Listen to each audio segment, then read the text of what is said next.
Okay, Jorge, it is 4:30 and we have 11 folks on the call for this session, and we are currently live streaming on YouTube. Hello. All right. Hello. All right. I don't know if you want to give it a few. You want to give it a few minutes? Yeah, maybe give it a couple more minutes just to see if folks are going to log on. Tell me after 5 minutes. People still have turkey hangovers. I know. Yeah.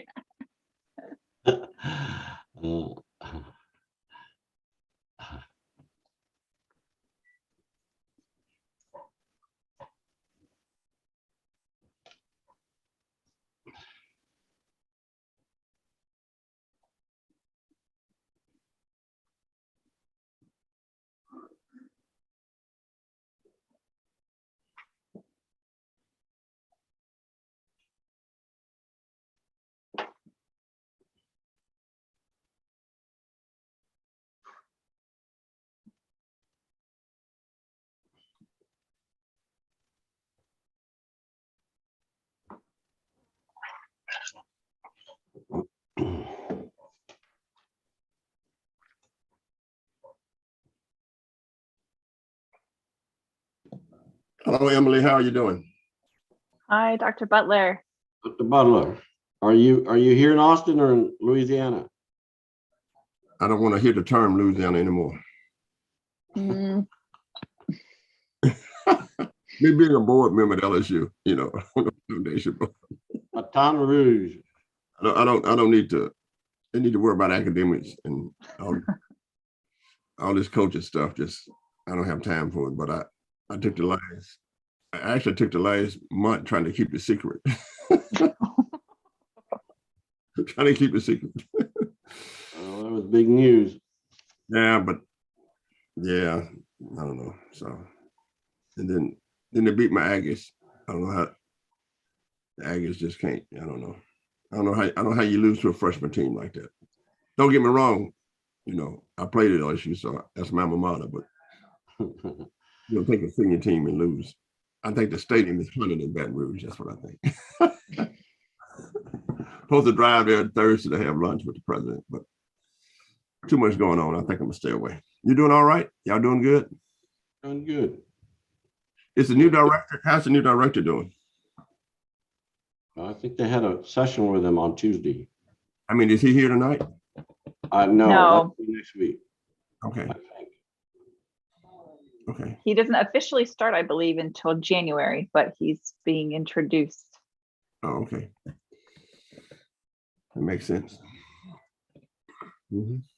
And Jorge, we're up to 19 participants this evening. All right. Well, now I have to incorporate my notes again.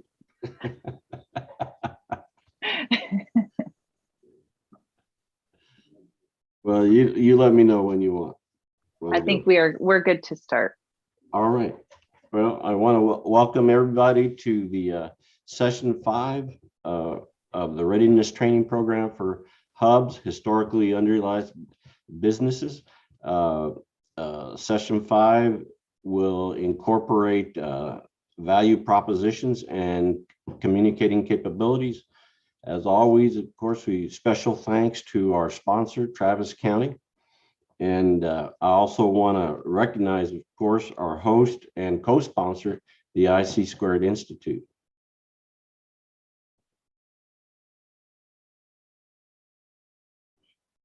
And a special welcome post-Thanksgiving to all our businesses, our 28 participating companies and their owners and representatives. I also want to give a shout out to our live stream audience. I want to compliment you all for sticking with us. This is the 5th session. We've got the business advisory workshop on Thursday, and then we have our wrap-up session on next Tuesday. And it only gets better. So please try to make it. And the other thing that I want to tell you tonight is, by all means, tell your friends that all these sessions are recorded and they can look them up as well.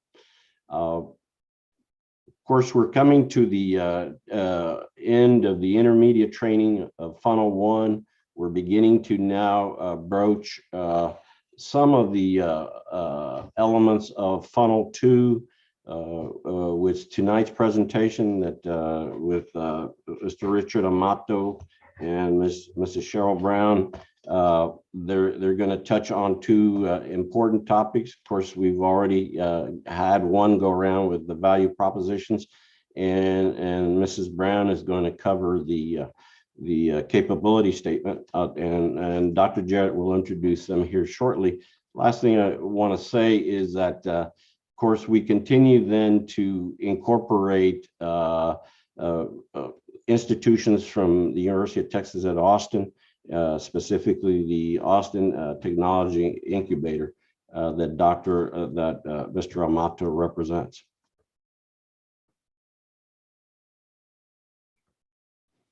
And of course, I want to recognize our principals and investigators, Doctors Butler and Jarrett, of course, our esteemed Emily Spandankow and Evan Pan, our student intern.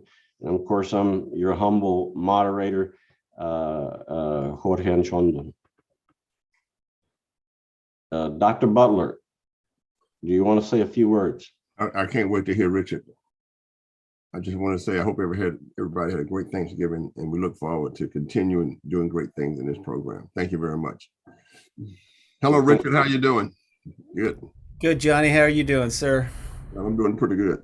Hanging in there.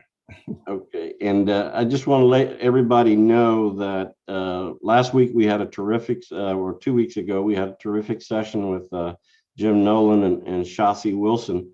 And of course, if you've looked at your resource guide, and Emily and I were just discussing resending it to you all, the link under the non-traditional financial and assistance and lending institutions, pages 53 to 62, we have some of the text that Dr. Nolan described. We also want to let you know that tonight's presentation with ATI and Mr. Amato, we have them listed in our resource guide under incubators and accelerators, pages 45 through 52. So if you all need a reference, we've got it for you. The resource guide has it. Obviously, we're going to have to update it. And hopefully, if you've tried to use it, you can let us know parts of it that need to be updated. So please make reference to the resource guide.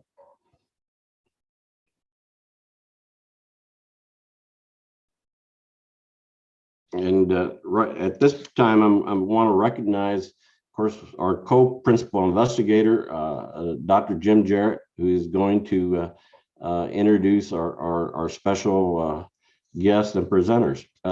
Jim, take it over. Yeah, we're going to do this. I'll introduce Richard, and then after he speaks and there's a Q&A, then we'll come back and introduce Cheryl. Richard is Director, Strategic and Global Initiatives for the Austin Technology Incubator. And if you're not familiar with that incubator, it is the preeminent university-based incubator in the U.S. He specializes in advising energy and mobility companies. And prior to that, he founded the Clean Energy Incubator in 2001. He also was the founder, president, and CEO of Venti Energy, a renewable development company. He is a world traveler. He's been a speaker at conferences in India, Malaysia, Denmark, Norway, Japan, Italy, Kazakhstan, and he's participated in World Bank programs in Ghana, Kenya, South Africa, and Vietnam. He has an MBA in entrepreneurship and management from UT Austin and a bachelor's in mechanical engineering from Texas A&M.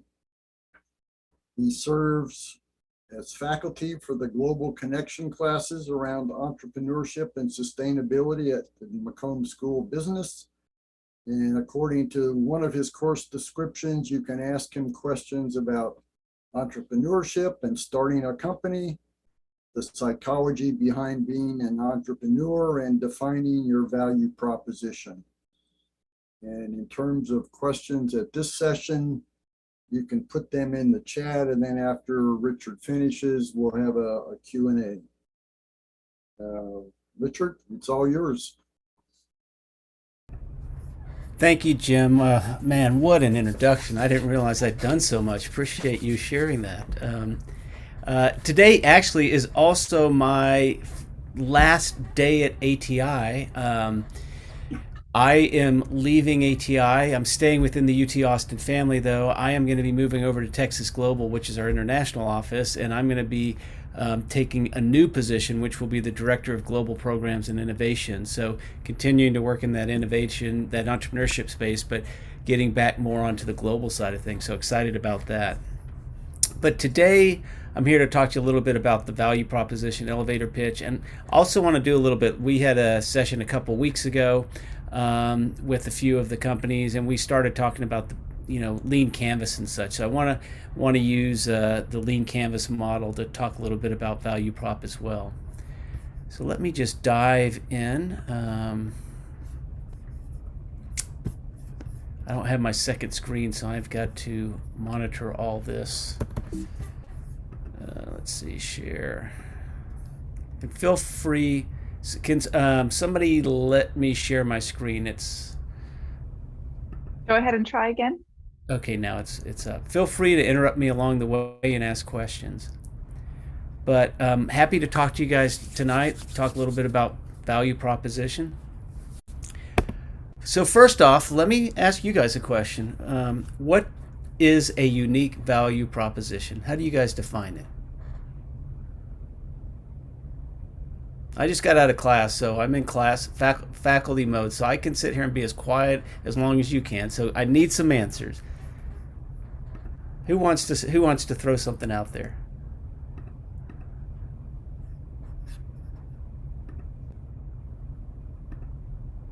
Our value proposition is shiny, it's new, it's innovative. Those are the value propositions. I get everybody going. There you go, Johnny. Thank you. Hey, Richard, this is right. I think for me it says a differentiator. So what is unique, or what differentiates you? Great. Differentiator, that's great too. Yeah.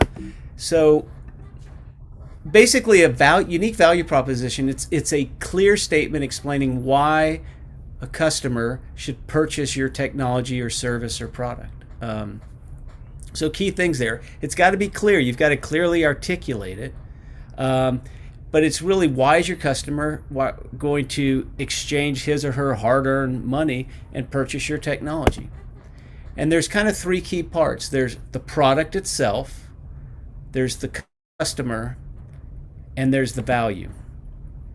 So when we talk about products will, and I'm going to go in more depth about all of this, and we'll circle back to this at the end, but product provides benefits to the customers.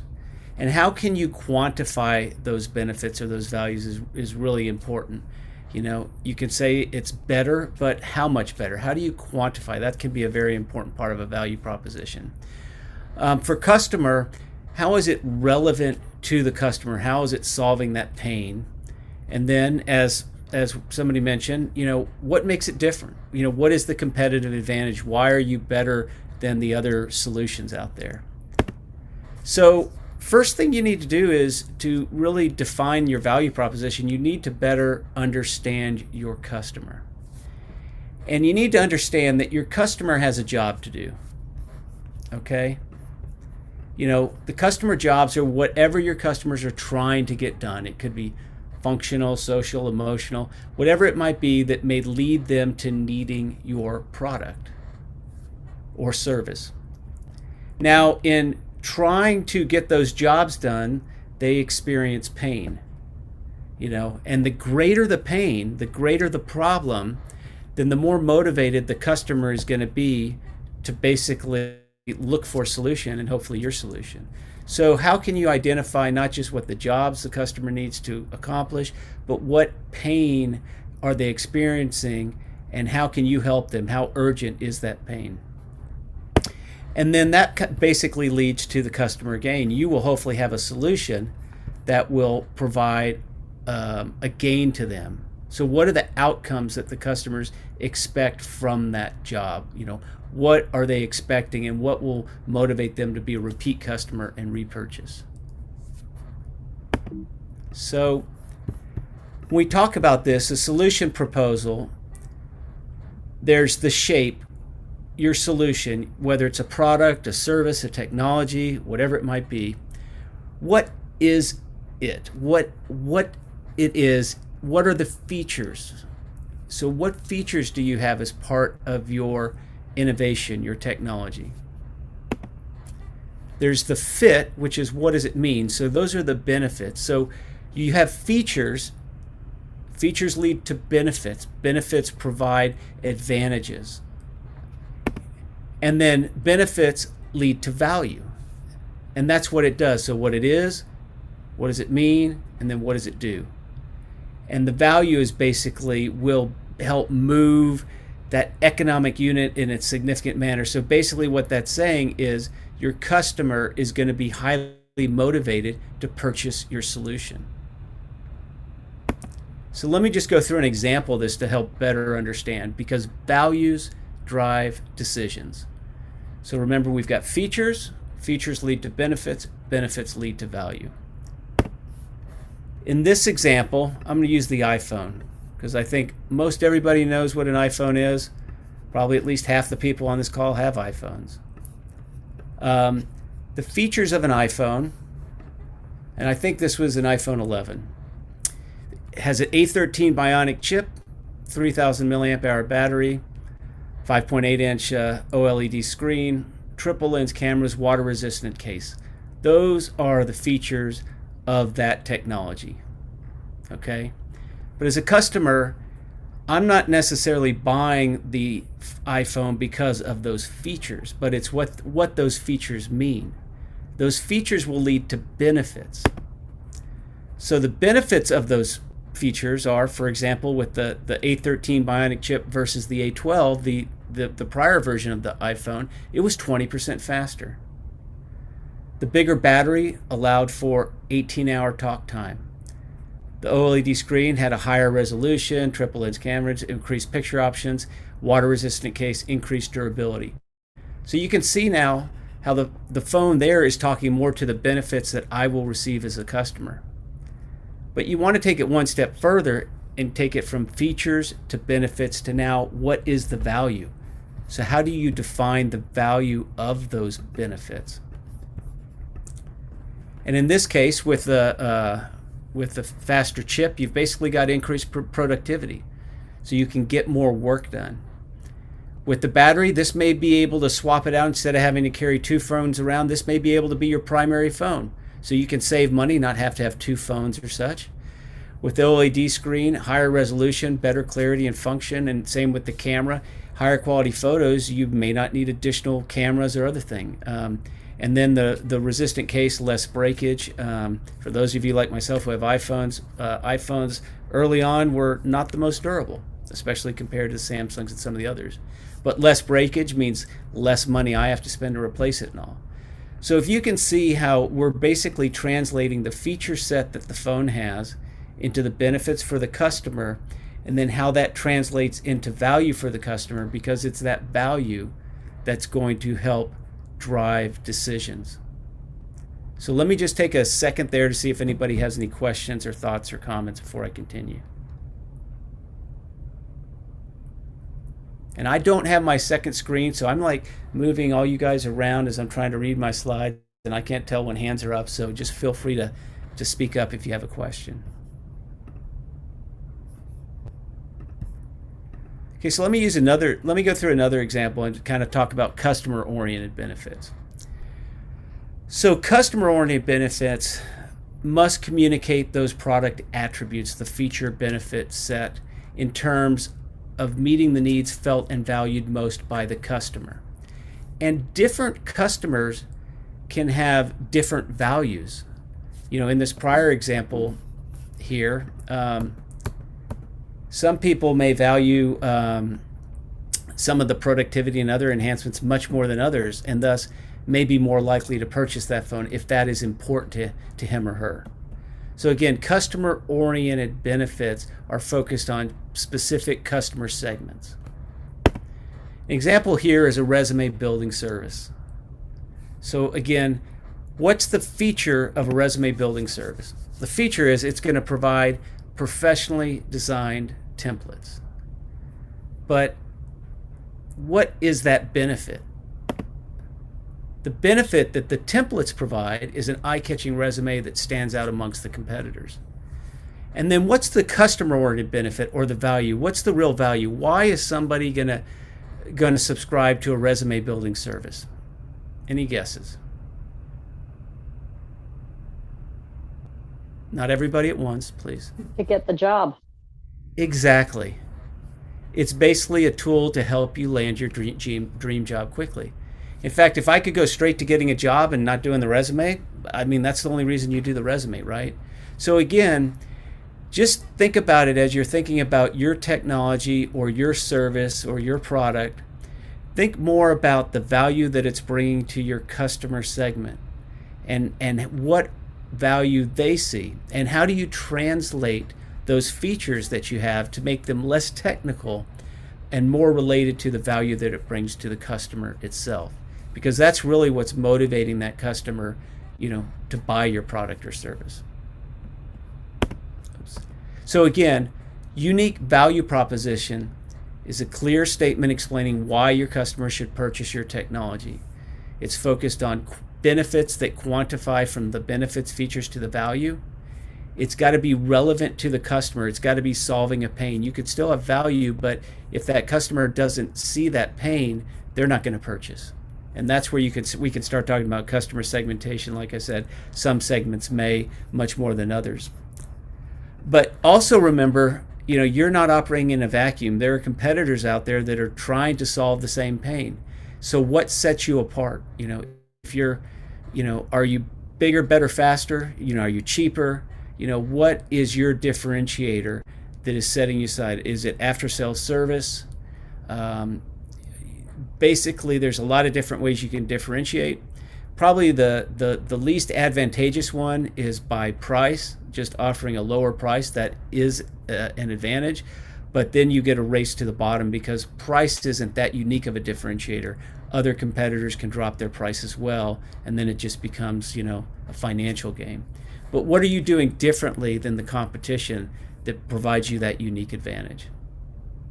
So let me stop here and just take any questions about value proposition. Or if anybody would like to just kind of throw out an example from their own business, we're happy to discuss.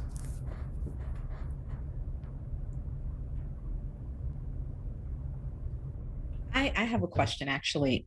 Sure.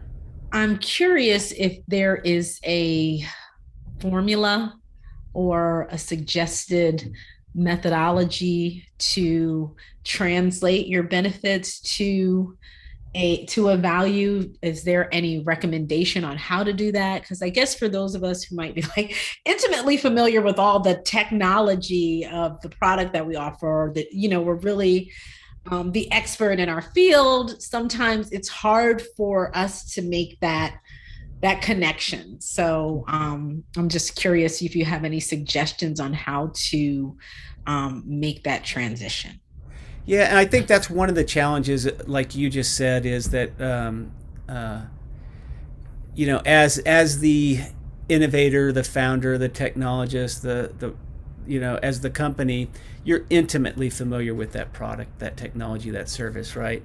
And oftentimes, we tend to assume that everybody can talk at that level. And I think that's when we're going to talk about elevator pitch here, that's one of the key elements, and I'm sure Cheryl will talk about this, is you have to be able to explain what you do as if you're talking to a fifth grader, and you have to leave the technical jargon out.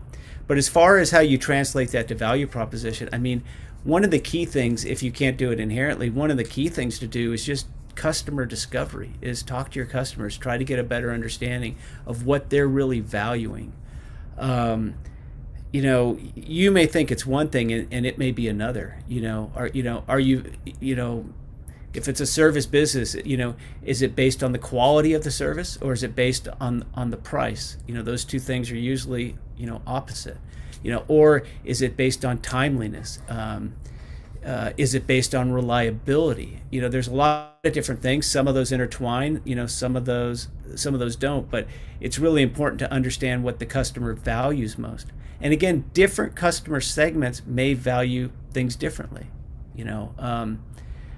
If you're looking for a high-end product versus a low-end product, low-end, you're more worried about price and maybe utilitarianism, whereas high-end, you're more worried about brand. So it's very specific to each application, but the key is talk to your customers and try to get a better understanding of what they're really valuing.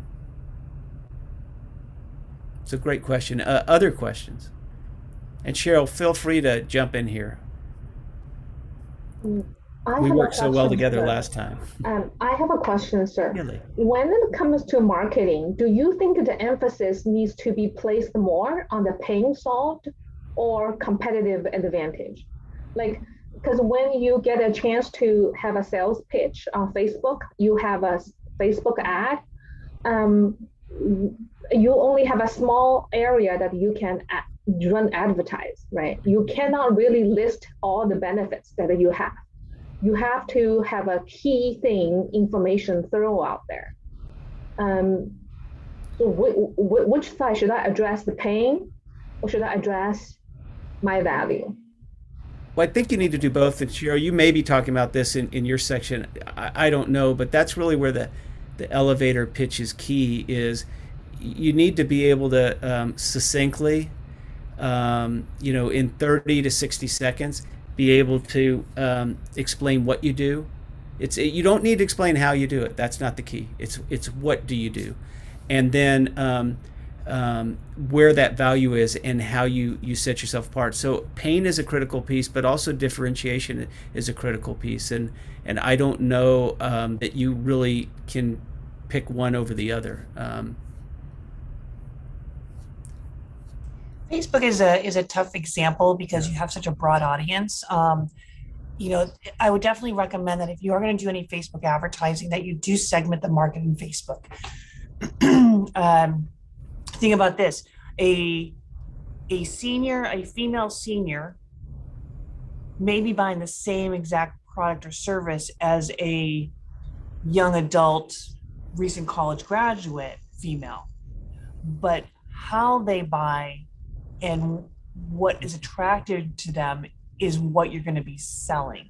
And so in one of the classes that I do teach, I talk about, if you're targeting seniors and you hire Kanye West to be your spokesperson, you're kind of missing that connection, even though you're selling the same thing. And so understanding that customer, especially when you're dealing with a broad market like Facebook, really take advantage of narrowing that audience by putting in the various filters. Yeah, how do you target? Some avenues are better than other, but Facebook is very generic. For example, if you're selling golf clubs, you go to Golf Digest magazine because you've already segmented the market to people who are interested in golf if they're in that magazine. Whereas if you're going to Facebook, it could be any Tom, Dick, or Sally, and that's the hard thing. But you need to identify the pain you're solving and why you are better, why you are different.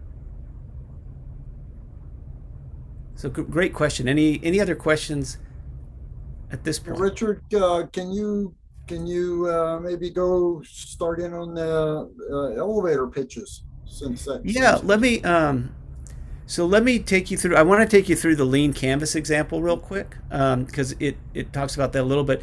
We were talking about this in our last session when we were kind of one-on-one with some of the companies, and I just kind of wanted to run through the business model canvas.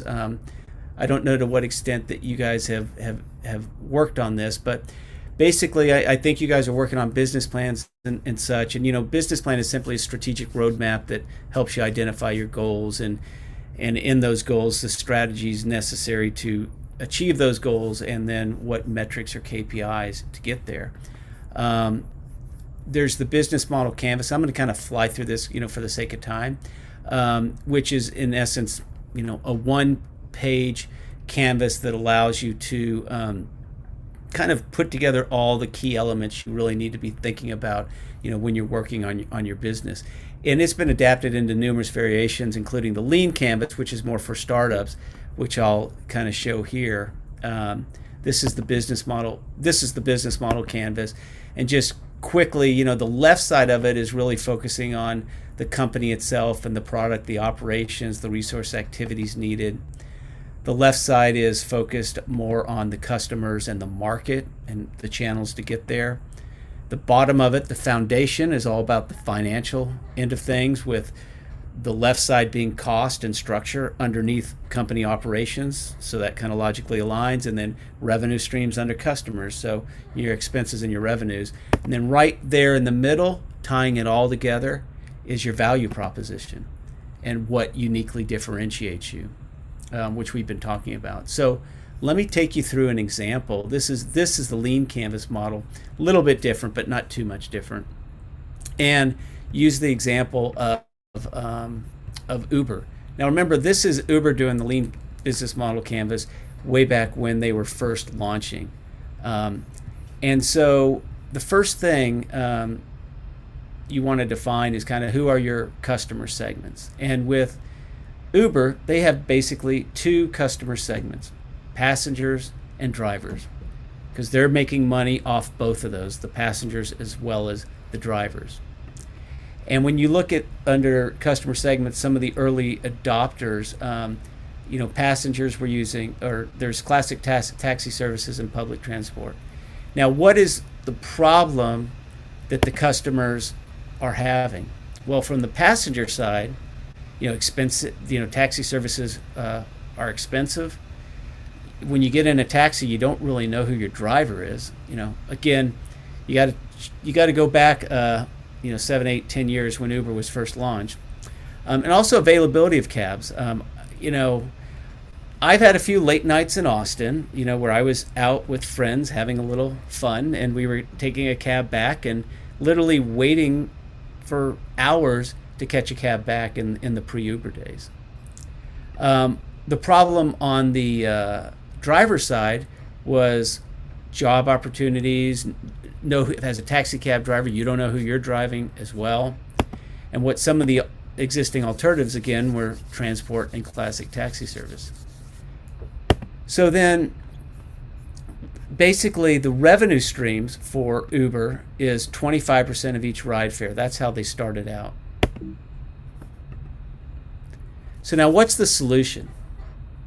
So they were coming up with a platform that would allow for less expensive rides, a much wider car network for the passengers, and on the driver's side, there could be rating scores, and it would provide a more flexible work schedule for drivers.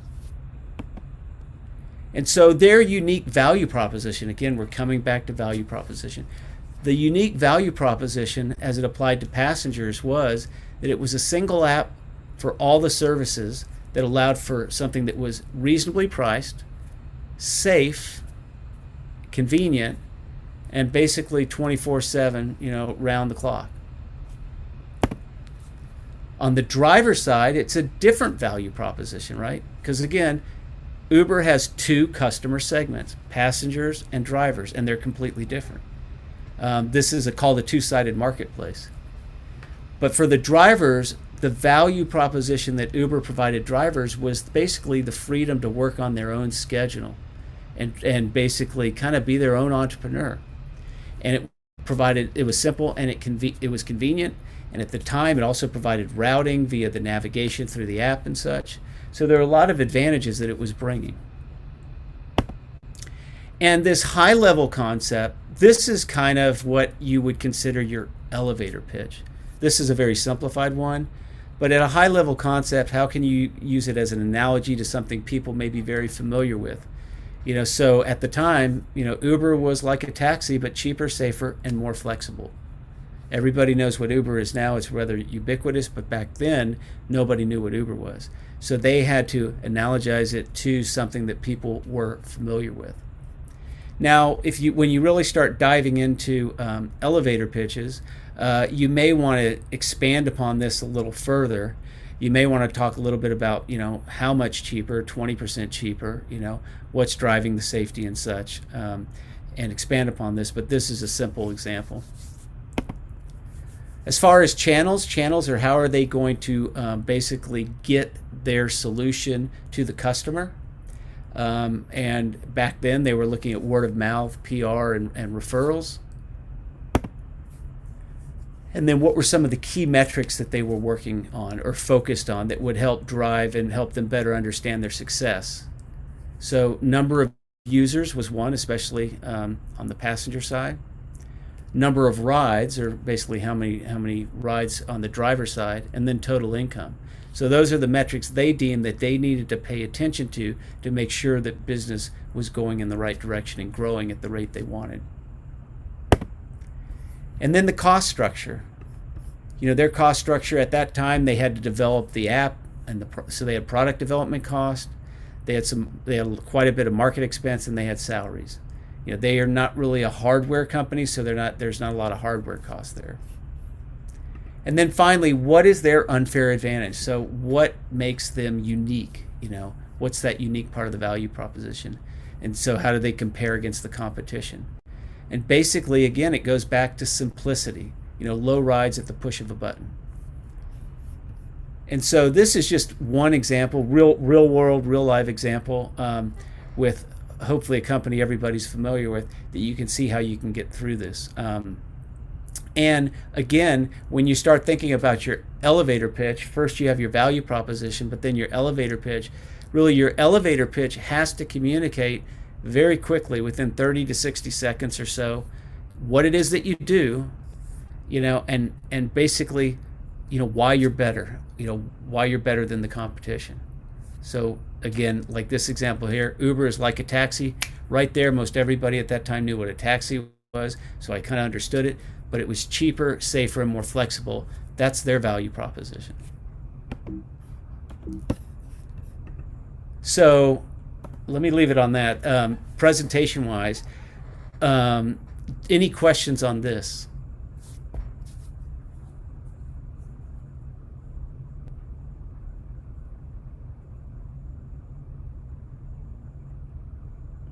So any questions on elevator pitch in general or value proposition? And I'm going to stop sharing so I can see you guys.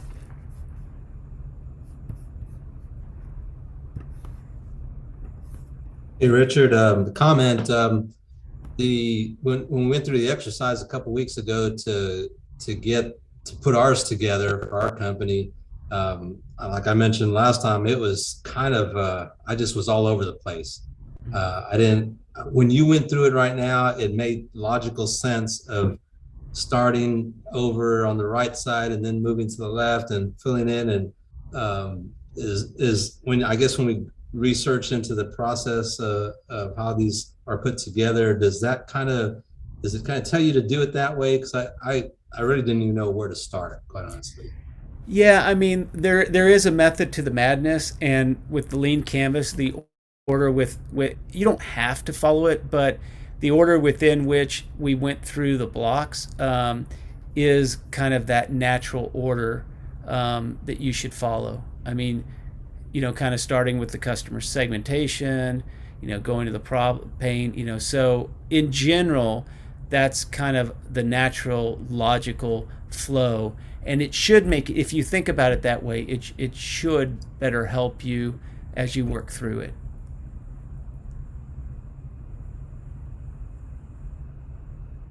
Thanks, Rob. So I think on Thursday you guys have to do elevator pitches and such. So have you guys been working on your elevator pitch? You guys have it like nailed? You ready to give it tonight? Not even wait till Thursday? They haven't received the instructions yet. Okay. Richard, sorry, go ahead. Go ahead, Lloyd. Yeah, hi. Quick question. In my field of work, we do digital transformation for our clients in their supply chain space. So most of our work is project based. The challenge we have is, when we do this value proposition, we put together during our discovery, our requirements and everything else. We have one idea, but as we sail, the pains are different, and the client brings in different situations. So the question is, how often do you visit the lean canvas, and what flexibility, or what are some of the flags that you have to look for where your business or the value proposition is not aligned with your business? Well, so first question, I mean, so the any type of business strategy document, be it the lean canvas or a business plan or whatever, I mean, should be a dynamic document. It should be something that you're visiting on a regular basis.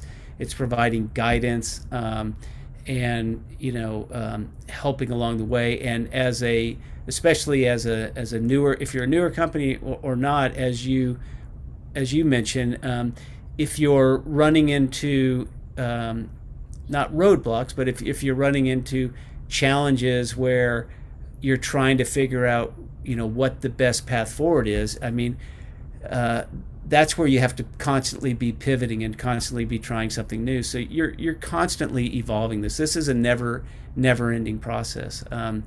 And again, the key to your second part about the process, and you have a lot of different segments or a lot of different pains or various pain solutions. I mean, it really all comes back to the customer and customer discovery. And if you're launching and not in the business yet, reach out to potential customers. But if you're in the business, try to understand why your current customers are really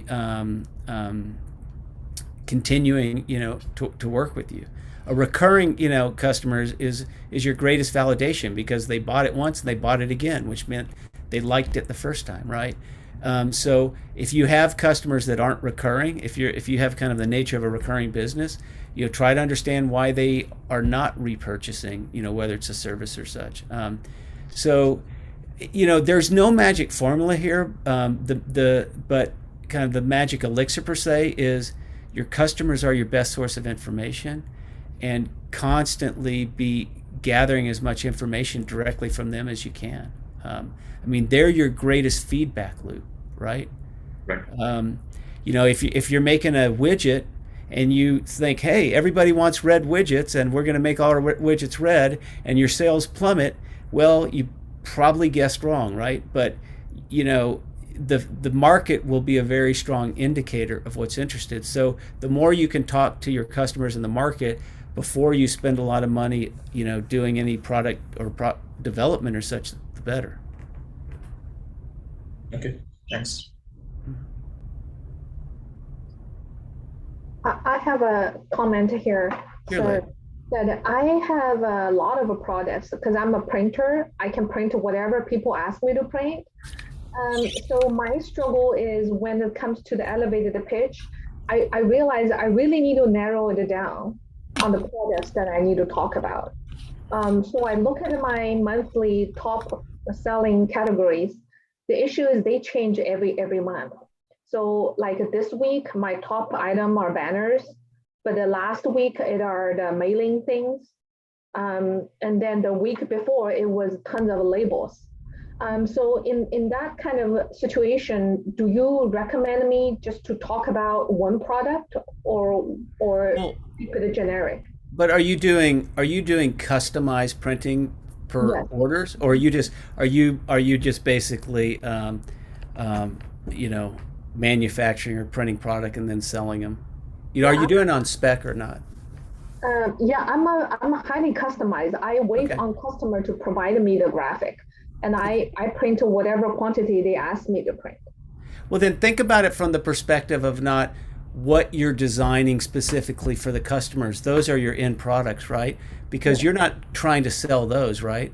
Really, what your value proposition is, you're a highly customized printer, and you've got a lot of flexibility in being able to work with various customers to deliver what they need, on time, at a reasonable price. And whatever the end product is, be it banners or business cards or whatever, might not be as important, but it's your ability to be that flexible and deliver the various printing medium products that they may need.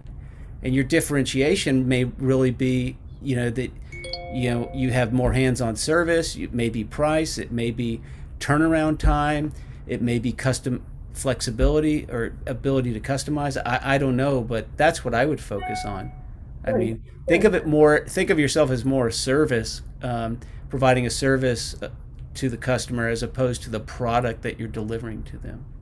That's awesome. Thank you so much. Yeah.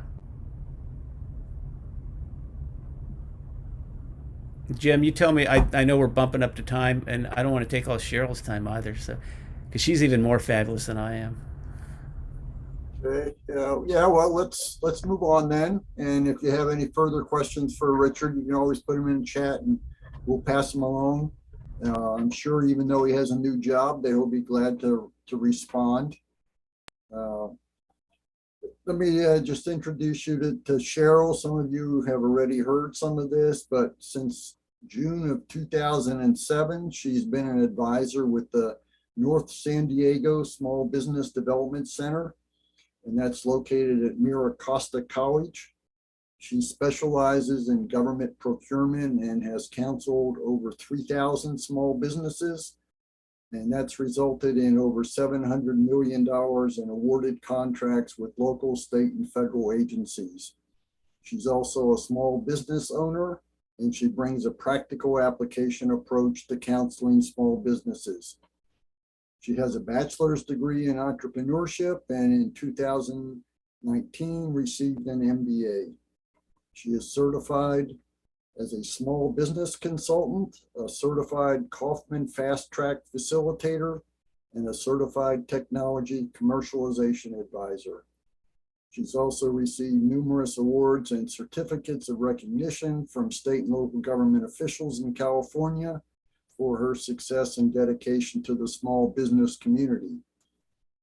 Cheryl and her family are considering moving from the San Diego area to either Texas or Tennessee. And hopefully she'll make the right choice, as she would be a major asset to Austin or Houston or DFW if she chose one of those other areas of Texas.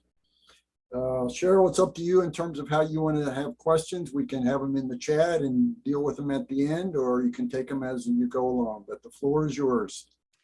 Wonderful. Well, either way, whatever is comfortable for everybody, I'll be more than happy to kind of pause here and there. Thank you so much for having me join this consortium. It's just been really exciting, and gosh, I count the days that I can retire and move and leave all my kids to take care of this monstrosity of a house, but I'll miss the weather. That's probably about it. So I'd like to piggyback a little bit on Richard with the value proposition and stuff. And, I'm really like a bare bones type of person, as a business owner, and as well as academia, I kind of have to, I toe that line quite a bit. But think about this. What your product or service does is a feature. People don't buy features. They buy benefits, as Richard was mentioning. And so what are the benefits? And you can have several benefits of one feature. But then when it comes to the pain point and identifying who your target audience is ask yourself, who cares? Like, really, I mean, who cares? If you're saying, well, seniors would care because it's easy to use. Okay, why? And keep drilling down why. I know it sounds very basic. Life is complicated enough. So I like to go with the basic approach, but who cares? So you do A, B, and C. Okay, who cares? That's going to be your audience. And then answering what they care about. So a little bit of practical application. We own a business. It's a service-based business. It's a family owned and operated. And we really just kind of utilized that because there's a lot of competition in our industry. But we have really embraced that family owned and operated, mom, dad, and even the 4 sons, even our littlest who's going to be 7 on Thursday. And so our picture is everywhere. And who cares about that? Well, our senior clientele care about that because they have an affinity for family and they feel like they can trust us, and they see the faces and they see it's mom and dad, and there's an ease there. Our target audience, if you will, which is going to be primarily families with young to elementary school aged kids, they're embraced on that. So we do a promotion for the schools where we donate 20% of every service to the school of their choice. So we're taking our approach. It's the same service. We do the same thing as we do for our seniors, as we do for our families, as we do to our commercial clients, but we tweak the message by asking, so what and who cares? So that's my little stick on that. So we're going to move into something that's a little less warm and fuzzy. The capability statement. This is really the one item of marketing you will need if you're going to pursue opportunities with large corporations and government agencies. So let's go here, here, here. All righty. So you can see, hopefully I can see your application. Can y'all see that? My capability statement? Perfect. Okay. So what is a capability statement?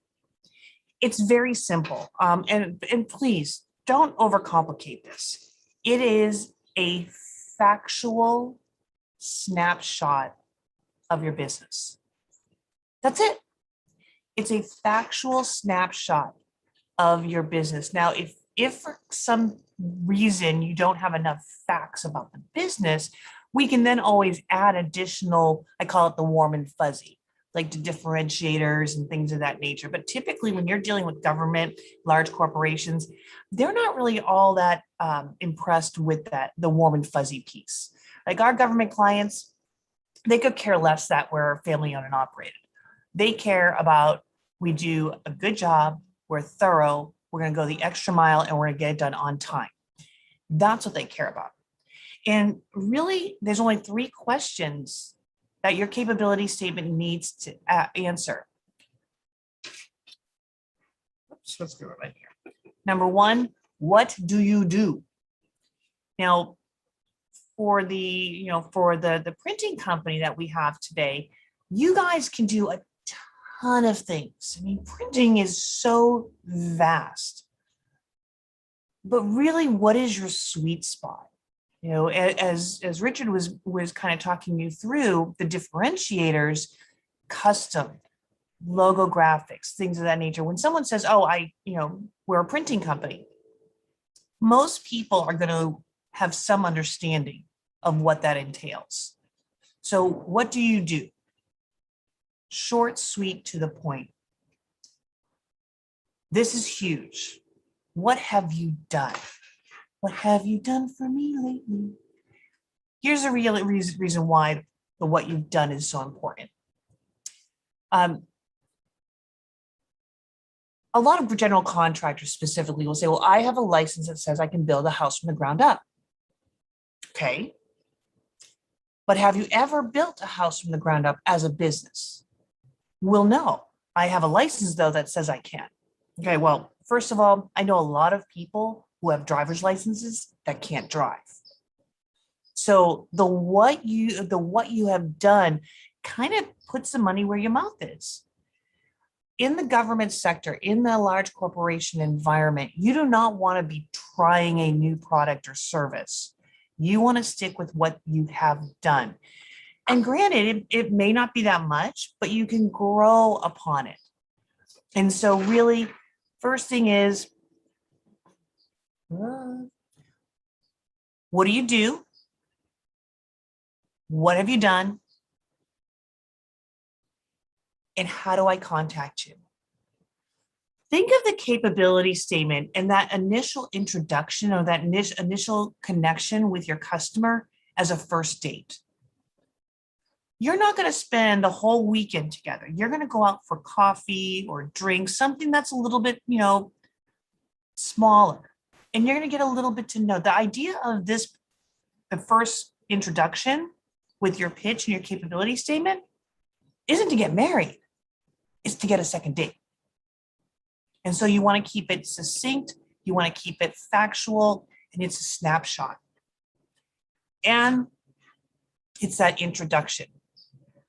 Here's a hard part. 1 page and 1 page only. This is different than, say, a statement of qualifications. Again, this is your introduction. There are very specific components to a capability statement, and there's only 5. Your corporate overview, your expertise, your products, your services. And again, what I recommend is you try to mirror what you're offering to what you have done. Use the same wording. So if you have several years of process improvement consulting, then under your expertise, you want to say process improvement consulting. We want to be able to mirror the past performance with what you're offering. This is a living, breathing document. As you secure new contracts, as you develop more capabilities, you can update the capability statement. So this is not something that's going to be in a vacuum. Contact information. This includes, yes, your name, a point of contact, email address. Believe it or not, this is the segment or the section that gets most often eliminated because we get so wrapped up in all the other stuff that we forget to put our phone number. Or we transpose our phone number because as we're looking at proofing, I'm the world's worst proofreader in the world. So I can't proof any of my own stuff. So I have somebody else do it so that they can say, okay, yeah, did I put the business phone number or did I put my personal phone number? Because that would be bad. Then you have the government speak. These are going to be your certifications, your woman-owned, your hub zone, your 8A, all of those, the alphabet soup, if you will. And then the codes. This is primarily going to be the classification codes, depending on your audience. There are several different code systems out there. You're going to want to know which codes are going to be most broadly recognized. So for example, the NAICS codes, North American Industry Classification System, and then the UNSPSC, United Nations Standard Product Service Classification System. These are the numeric codes that tell a buyer, the services that you provide in their language. And then the past performance. I put past performance last because somewhere along the line, somebody told me that when you give someone a list, they're going to remember the first and the last thing you said. Past performance is the most important piece of your capability statement. So this is kind of an example, and I'll be more than happy to email you. I'll put my email in the chat so you'll have it if you want to have other capability statements. But this is kind of an example of a capability statement that is in the portrait format. You're going to see that you have a corporate overview. You have the expertise, the products and services. You've got the contact information. Then you've got your certifications and your codes, and then your past performance. And so depending on how much past performance you have, you may opt to have this really high up on the capability statement or buried at the bottom. And we'll talk a little bit about why that would be. Another example, this is for the landscape. There's no preference, but you'll see also here for the landscape. Let's see here. You also have the corporate overview, services. Now this particular business, not only do they do service, but they also resell tires. Their contact information, their classifications, and then their past performance.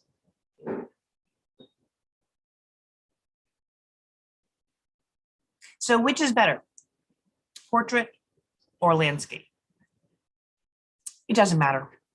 Honestly, neither one is better. It's really a personal preference and which one you like better. They both have the same information. They both have the same data. The only recommendation I would make though is if you have no or very little past performance, I do recommend that you use the portrait, because that way we can bury that lack of past performance at the very bottom. This is whole psychological thing. See, ideally, what's going to happen is if you don't have much past performance or very little past performance, we're going to put it at the bottom so that as your reviewer reads your capability statement, they're like, oh, I like that. Oh, I like that. Oh, that's great. That's what we need. And by the time they get the fact that you don't have much past performance, they're already ready for the second date, if you will. So that's the only recommendation I would have if you're choosing between landscape or portrait. So far, so good. How are we doing on questions? Any questions so far? I have a question. Yeah. When you say past performance, does that mean only working with these agencies or just working in general? Working in general, but hold on to that thought, because I am going to go delve into the past performance intricacies and why and what the difference is and why it's important. Okay. I have a question. Yes. Is there any value? I put wow when you said one page, because you don't want to know how many pages my capability statement is, but thank you for that information. I was curious if there's any benefit of describing the services or not really. Not really, not at this point. Remember, this is the first date. Right, okay. So ideally, you're on this first date with somebody who knows what your products are or services are in general. Got it. When you get to explaining more in detail, that's when we have the second, third, or fourth date. Okay. And then one other question, is there any benefit, like I do have in my current one, which obviously I'll be updating based on today's presentation. Is there any benefit in having, quotes or referrals from, no, okay. Not at this point. Got it. Not Thank at this you. point. And you can utilize them if you need to take up some white space. But who knows if those quotes are true and accurate? So again, there are times when we would add some of that warm and fuzzy stuff, but that's only if we're taking up white space. And keep in mind that the capability statement that you currently have, that is maybe several pages, you're going to be pulling that information and it's going to be useful, just not in this environment. Again, keep in mind, this is the first date. This is the introduction. We don't want to be pulling out all of our skeletons on that first date and scare them away. All I have right. a question. Yes. So if you're like a new company and you don't have the past performance, like you were talking about, so you leave that blank, or how do you address it? We'll include professional experience. But again, then we're going to want to bury that, because professional experience, although it can be recognized, does not take the place of past performance, unfortunately. And I'm going to tell you why in just a few moments. Okay, thank you. You're welcome. It's a tough one to swallow. It's really, really tough, but hopefully you'll kind of get a better understanding once we go through this to understand where that buyer is coming from. Okay, great, thank you. You're welcome. Let's go ahead and get on moving along and get into that past performance discussion. Okay.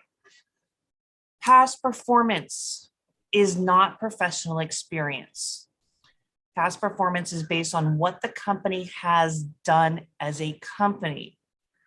And it helps the buyer identify or determine what the company's capabilities are, not technical, but infrastructure-wise.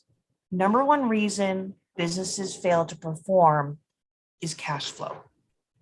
And so if your company has performed on a variety of different projects, whether it be private or public sector, in the last 12 months, ranging between $30,000 and $50,000 each, and now there's a project that's, $30 million, your past performance does not support your financial capabilities to perform on that $30 million project. That's why past performance is so important. It also demonstrates that you can do what you say you're going to do. Again, this is putting, excuse me, putting your money where your mouth is. Sure, you have a license to drive, but you've received several speeding tickets in the last year. Does that mean that you're a good driver? Well, maybe, just a fast driver. This is the most important piece of the capability statement, is the past performance. How does that different from professional experience? Professional experience is what you or your individuals within your company have done under this umbrella or the shelter, the East Coast people out there, every now and then it slips out, the shelter of an employer. Although you can utilize it, it's not typically recognized at the same level of past performance. Although some industries will recognize professional experience because of the nature of the industry. So for example, pastoral services will recognize professional experience because that's part of the services being provided. A lot of industries within the scientific and technical environments will also recognize professional experience. But ultimately, it's only to be used if there is no past performance. Again, this is your intro piece.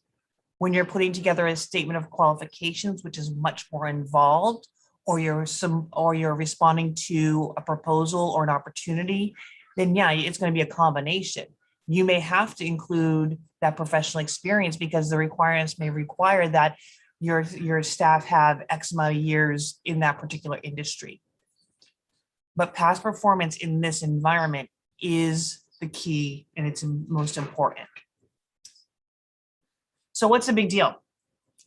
I don't understand this. This doesn't make any sense. Well, I don't make the rules. I promise you, I don't necessarily even agree with the rules, but it's law.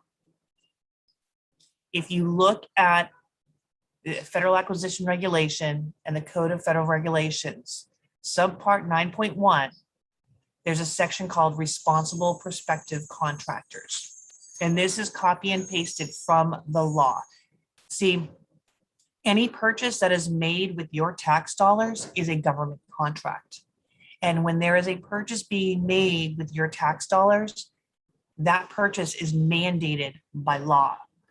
And the law states that the firm that they award to must have the necessary organization, experience, accounting, operational, technical, and ability to obtain them. So it's not that I'm making this up because I want to tell you what to do. It's actually law. And so if I'm looking at two companies in front of me and one has past performance and one does not, one has professional experience, by law, I have to award to the firm that has past performance, regardless of which certifications you have. So the other part of the law is pricing. And so those are the two main areas. A government buyer must award to the firm that has the adequate past performance and has the best price by law. And that's why it's so important. That's why past performance is so important. So for those of you who are kind of freaking out right now, they're like, oh my gosh, I don't have any past performance, or I'm just getting started. Well, that thought, bear with me.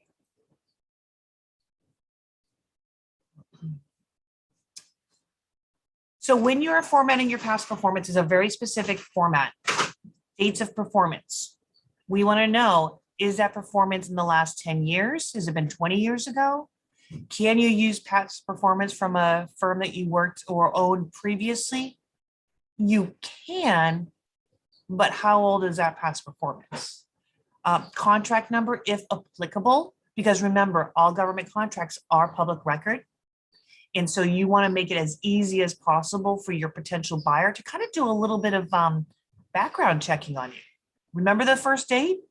They're going to take this back and say, oh, okay, well, they said they did the Sandag logo creation with this contract number. Let's see if they really did. And so they do their little investigating. Hopefully they do that because that means that they're interested in that second date. The customer name. The scope of work. Now, this is something that's going to be very, very specific or very general. Logo creation, bathroom remodel, process improvement, new building construction. Keep it short, but and keep it with terms that you can understand. And then the project amount. Now, I do have a lot of clients that are like, well, I don't want to let people know how much I made on that. I'm like, well, you're not telling people how much you made. You're telling what the cost of the project was or the gross revenues. That is super important because it tells me as a buyer what your financial capabilities are. Now, there are some situations where if you wanted to change that up, it's called a quantifier. You could use number of units.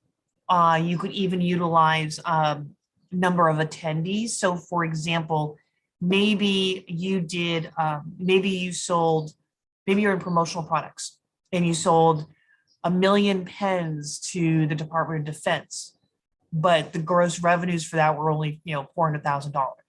Well, what's more important, the 1 million units or the 400,000? As long as you use the same quantifier for each one of them. Most commonly recognized is dollar value. Can you count subcontracting opportunities? Absolutely. You just want to make sure that you qualify, that you are honest about whether you are a sub or not. So same thing, dates of performance, contract number, customer name. So you'll see over here, my thing's a little bit messed up here. You'll see over here, if you were a subcontract to Sandag, here's your contract number. You were a sub to My Corp to do logo creation. Here's these two numbers.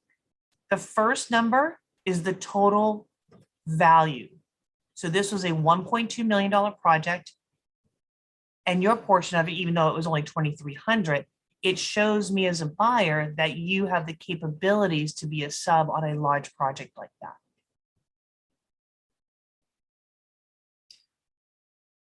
And next, professional experience. And I'm going to pause to get some questions, comments, concerns.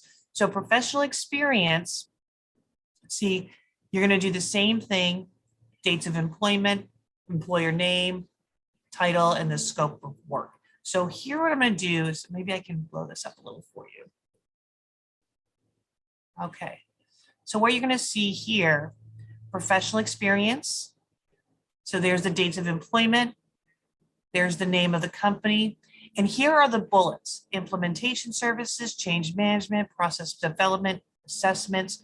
I want you to make a note, take a mental note there, and go over to the products and services this business is offering.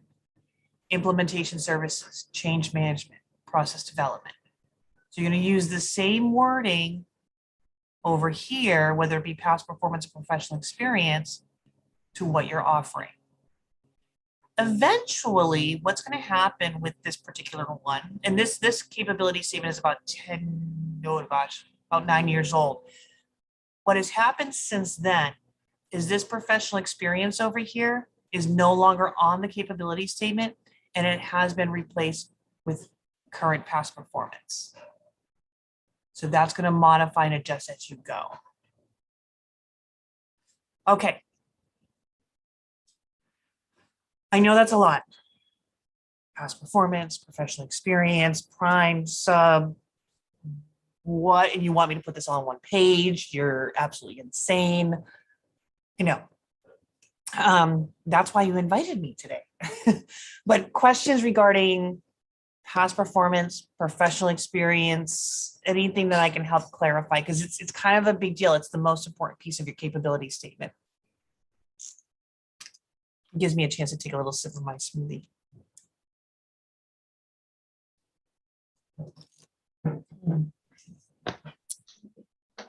Cheryl, if we're a company that's never worked in the government space before, our past performance section, it's okay that it's all private sector, or is it only related to who you're presenting to?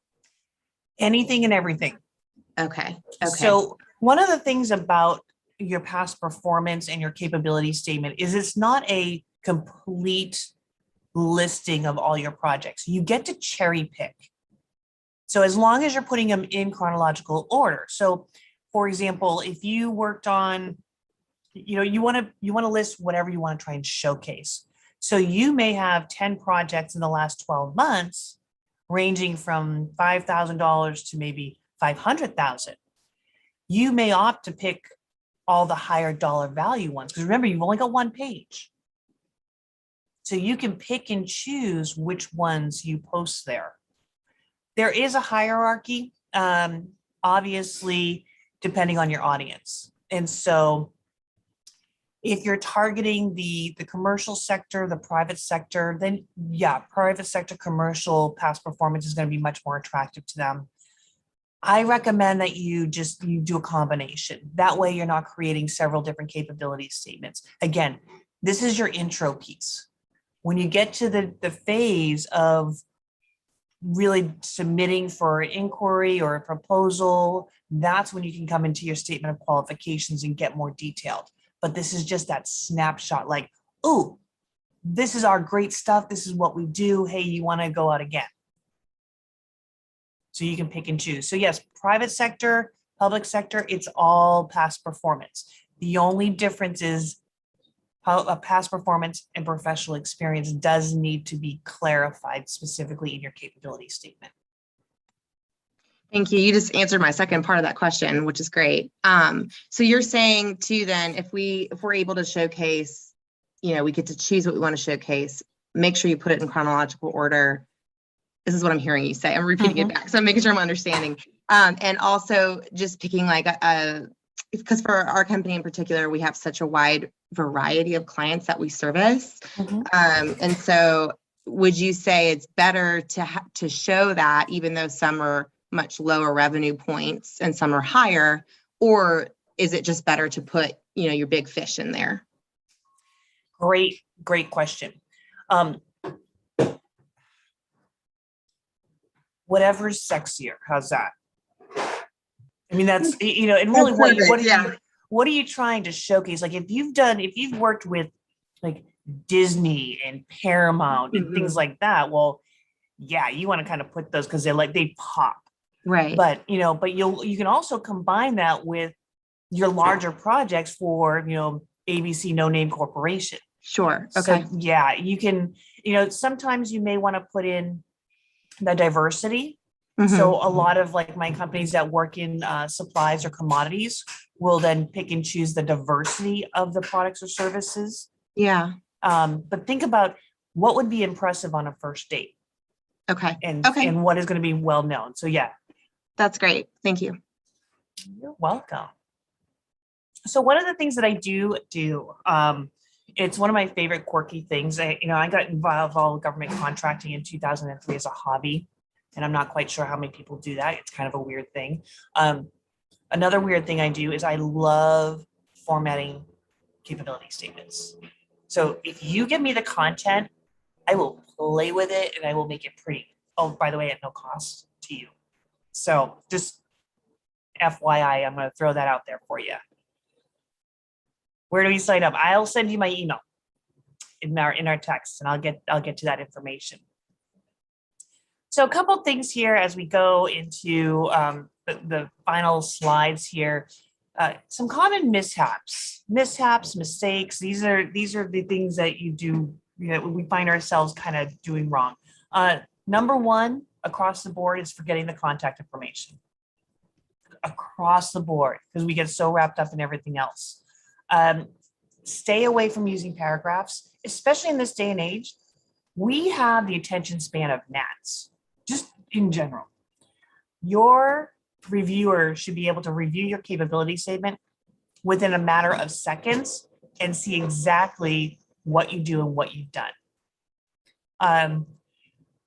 Too long, anything more than one page, way too long. Again, this is a first date. Some of you, I don't believe that we have any suppliers in this cohort, but if you were in supplies or commodities, then you may have a secondary page called a line card. But I believe that Dr. Jarrett had mentioned that there were no commodities, so we weren't going to cover that here. Putting specialties that are not really your specialties, guess what? That's lying. Full on lying. Remember, this is a factual snapshot. A very common mishap is using the wrong acronyms, especially when you're utilizing the certifications. Now, in Texas, you have a hub certification, right? Well, the federal government has a hub zone certification. So you want to make sure that when you are putting in your acronyms and making sure you're double checking, do not rely on your competitor's website because chances are they've got it wrong as well. Go to the agency directly to ensure that you're using the correct acronym. There is no such thing as a WOBE, WOBE. It's WOSB or WBE. So don't rely on other people's business cards or capability statements or anything. Make sure you're using the right acronyms. Also using the wrong codes. I mean, there are so many different codes out there. I don't recommend having more than one capability statement. I recommend trying to keep it into one so that you're not trying to figure out which one you're supposed to be utilizing for which customer. So you may identify that the NICS codes and the UNSPSC codes are the most commonly utilized. If you're in the utility space, the SIC codes are most often utilized. This is where knowing your customer is going to really help so that you're not having to create several different capability statements. And then falsifying past performance, once again, goes back to you're lying. And so remember, it's one page, it's factual, and it's a snapshot.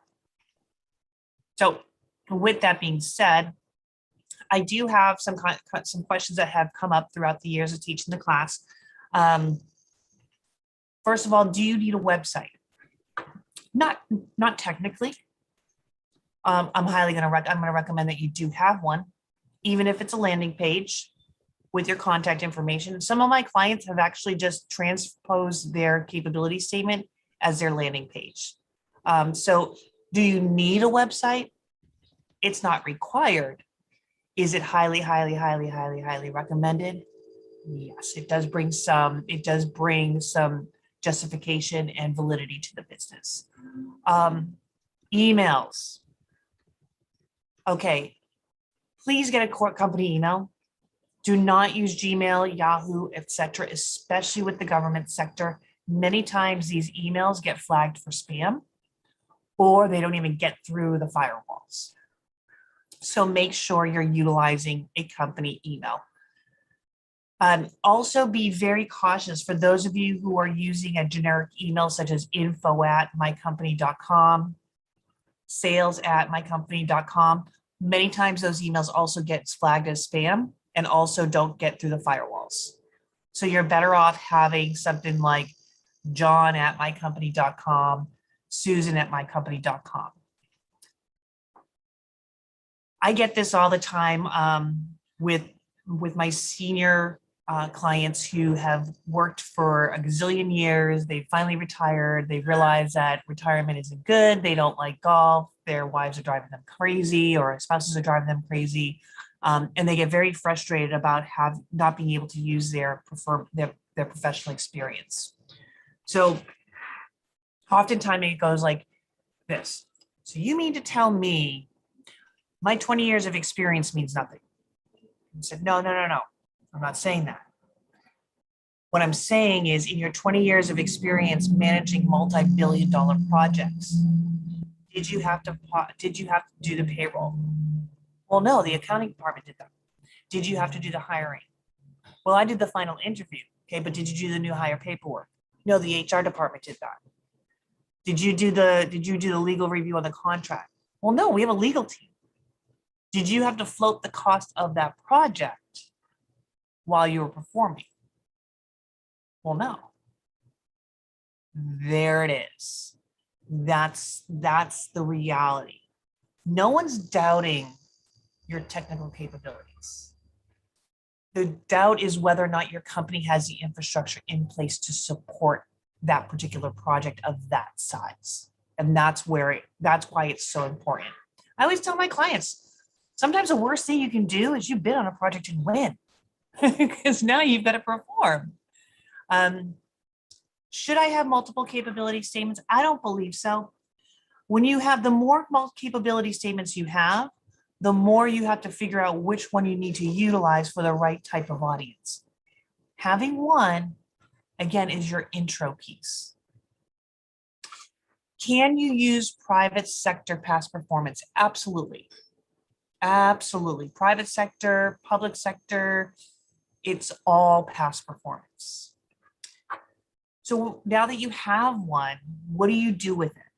Well, you refresh, you go back to Richard's segment and you develop your pitch. And this is what you hand to them when you're giving their pitch. Doesn't matter what format it is when you send it electronically. Yes, only send it as a PDF.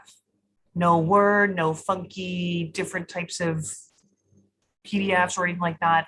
Always as a PDF. Do not have it as a link, and make sure that you have minimal links in your email, because the more links you have, the more likely your email is going to hit firewalls. So think about emailing with plain text. For those of you who might be operating out of a home-based business, no, do not put your home business, home address on your capability statement, but you will want to put the city, state, and zip code. Because believe it or not, these buyers are people. And if they see that you're from Boston, Massachusetts, and that buyer just happened to be from Boston, Massachusetts, you never know. They might give you a second glance because they're going to, give you the chance because you're from Boston, Massachusetts. I know you think that there's no personal component of government contracting. That's so wrong. So yes, do not include your home address, but definitely their city, state, and zip code. In addition, a lot of municipalities will give preference to those firms that are within their demographics. And what if you have ongoing or as needed contracts? This is a great question that is often asked. If you have ongoing contracts, you can actually either list them per year. So if you need to take up space, sorry, my dog's gonna go crazy. Amazon's here for the 5th time today. Or you can group it into one. So it really depends on how much white space you're looking at including. But if you have a multi-year contract, let's just say, for example, I have a client who has a 5-year contract that's valued at $30 million. So he's put that contract, 2015 to 2021, what he's done, $30 million because of the contract value. So it really depends on how much white space we're looking to take up. And it really looks like, again, what's more impressive? And do you have enough adequate past performance to take up that space? With that being said, I think that's all I have. I'm going to put my contact information in the chat for you. That way you can reach out to me. I can help you with your capability statements, but that's all I got. How about some questions? Hit me with your best shot.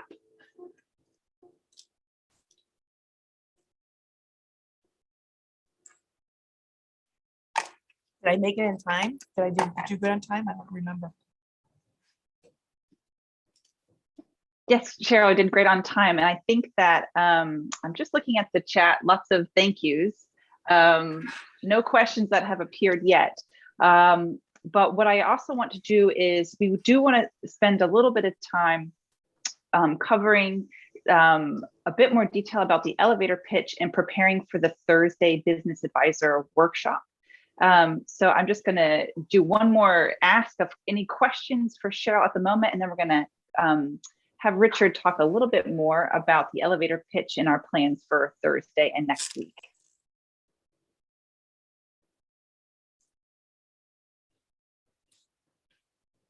Oh, Emily, you went mute. Oh, just looking to see if there's any more questions. Lots more thank yous. Okay, Richard, would you be able to talk a little bit more about the elevator? Sure, thanks, Emily. And great job, Cheryl. Always love working with you. So you've heard a lot tonight from Cheryl and myself about, your capabilities, your value proposition and all. Let's just kind of want to end this session on kind of just summarizing what you should be focusing on in the elevator pitch. because if you remember what we've been discussing, let me just throw this slide up here real quick. So technology, product, service description, we call it elevator pitch, call it what you want, but basically one of the things you need to do is you need to be able to describe what it is that you do, what it is that you have, and what does it do. And again, you do not need to explain how it works or any of that. It's just the what of your product or of your service or of your technology. And just an elevator pitch should be about 30 seconds. Remember, as Cheryl pointed, you're not trying to get married, you're simply trying to get another date. I mean, it's a great way to look at it. You're simply giving them a quick 30-second snapshot into what it is that you do and trying to get them interested to learn more so that you can schedule a second meeting when they have more time. So as you work on putting it together, remember we talked about this, use simple, easy to understand terms instead of technical jargon. I know some of you guys were talking about how you're so technically involved in it, sometimes you tend to lapse towards the more technical nature, and that's very common. It's okay, you don't do it, but it's natural. So how do you basically put it in terms? And the best way to do it is practice your elevator pitch with your friends or your family, somebody who's not working in the business, somebody who's not technically astute with the business, and see if they understand it. That's really key. And if they can, and they can repeat it in their own words and then be a spokesperson for you, even the better. Remember, you're going to talk about the solutions you have rather than the problems you solve. If you have any type of intellectual property, leave out any sensitive or confidential proprietary information. Again, this is a 30-second pitch that you should feel comfortable telling anybody, anywhere, anytime. Nobody's going to sign an NDA to listen to an elevator pitch. And again, as I mentioned, the what of the product, not the how. But again, the whole point of the elevator pitch is to drive more questions, to drive that second meeting. So again, you've got to kind of clearly articulate in about 30 seconds what it is that you do and why it matters. So kind of just, I would say 5 key elements that you want to have in your elevator pitch. First, you want to introduce yourself. Hi, I'm such and such with such and such company. Second, you want to present the problem. For example, since you work in this industry, I figured you'd be interested to know more about this problem or interesting statistics, something to that extent.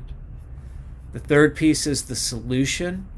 So you've introduced yourself, you've presented what the problem is. Now you have a solution to that problem. Remember, we were talking about pains and the gain that you provide the customer. So for example, the great part about working at XYZ is that we've been able to fix just that problem by delivering this XYZ solution. So problem, solution, share your value proposition.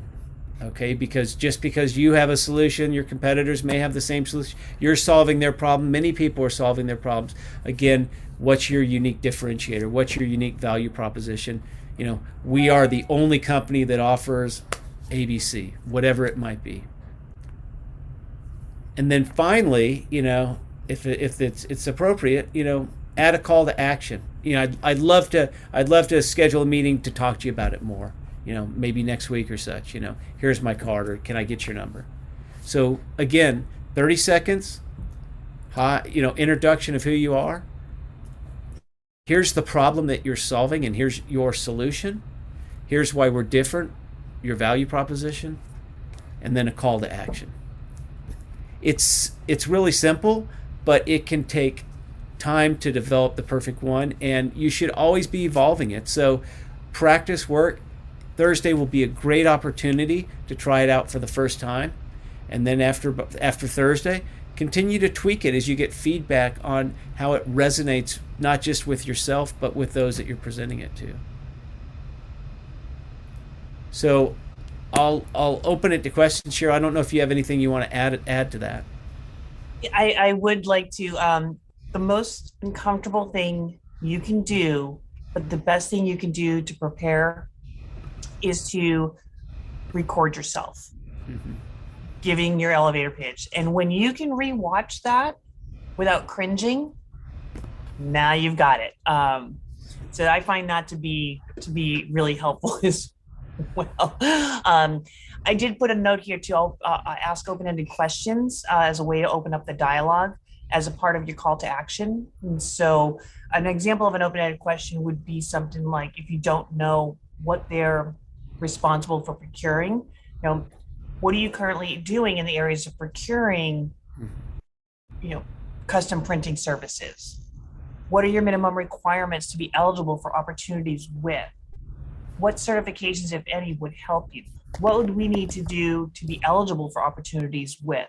So when you're creating that, having that open dialogue, you're creating rapport. And that's really the second step of that marketing piece. Number one is name recognition. Number two is rapport. And then number three is revenues.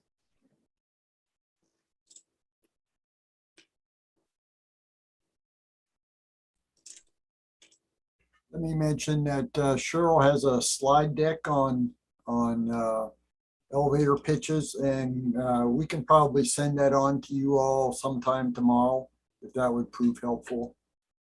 I did put the link in the chat, but I'm not sure if you'll be able to access it, but I did put the link, but I can send it to you as well. Yeah, I have the copy of the presentation, so I'll send that around to everybody in my follow-up email with all the links and instructions. And I'm just going to quickly confirm with everybody that we have the Thursday evening workshop will begin at 6 o'clock, and everyone should have a calendar invitation that was sent to them. We're asking, because there's going to be some logistics with the evening on Zoom, that everyone try and RSVP by the end of Wednesday, 5 p.m. on Wednesday, December 1st. And the reason for that is because we're going to have fantastic advisors there, like Cheryl and Richard, who we're going to circulate companies through multiple advisors. So we're going to have to do some moving around in some of the breakout rooms, and we want to make sure we group everybody and know who's going to be there. So it's somewhat of an organized in the evening, and everyone will have the opportunity to do their elevator pitch. We've put a time of approximately 60 seconds. I think there's different opinions about what an elevator pitch length should be. So we're saying right in the middle of approximately 60 seconds. And then there'll be time in each of the groups for you to hear a few other companies and the advisor feedback before we move into our next round, where you're going to practice that pitch again to receive feedback. So if everyone could try to RSVP to that calendar invite that I sent out right before Thanksgiving break, please do so by the end of tomorrow at 5 p.m. And I also wanted to mention that we're asking companies to prepare a capability statement, because we have a group of folks who will be reviewing your capability statement and will provide written feedback for you. And so the deadline to submit your capability statement is going to be next Tuesday, December 7th. We'll send out an email where you can submit, or I'll send out an email with all this information again after class, but you will have the opportunity to work on that over the week if you'd like to submit it for some feedback. And then the feedback we will get to you before we break up for the winter break at UT. And also just to flag that we will be sending a post-program survey. So we really encourage you to complete that, because this is our first readiness training program that we've created for hubs. And so really would like some feedback of how we can develop this funnel one for everybody for the future. So I'm going to stop talking about those logistics, open the floor back up for any additional questions to our fantastic presenters today. And thank you again to Richard and Cheryl for your time and your energy and your presentations. And I'm checking the chat. I just had a logistical question, Emily. I was curious for the presentations that we've heard over the last couple months or a couple weeks, how long those will be available in box for us to look back at. I can make them available for forever. Okay. Mhm. I definitely and- need to re-listen to the one today a few more times. Yeah. So we have, so to confirm, everything is on YouTube, and that will live on our YouTube channel. So that's available. So you can always go back and watch the sessions.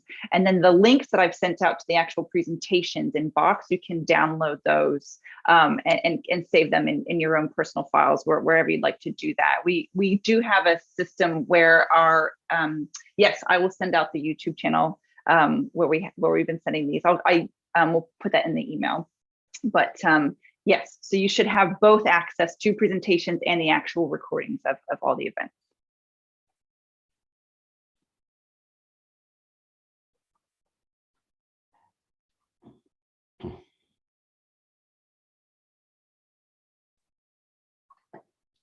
And I guess that should do it, Emily.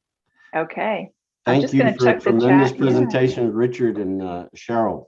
Thank you, Richard. You did a great, y'all did a great job. Thank y'all. Okay. Thanks, Jim. Thanks, Johnny. Okay. Pleasure seeing you guys again. And thank our Thank you. Have a class. great evening. Thanks, you. everyone. Look forward to seeing everybody Thursday. Thank you.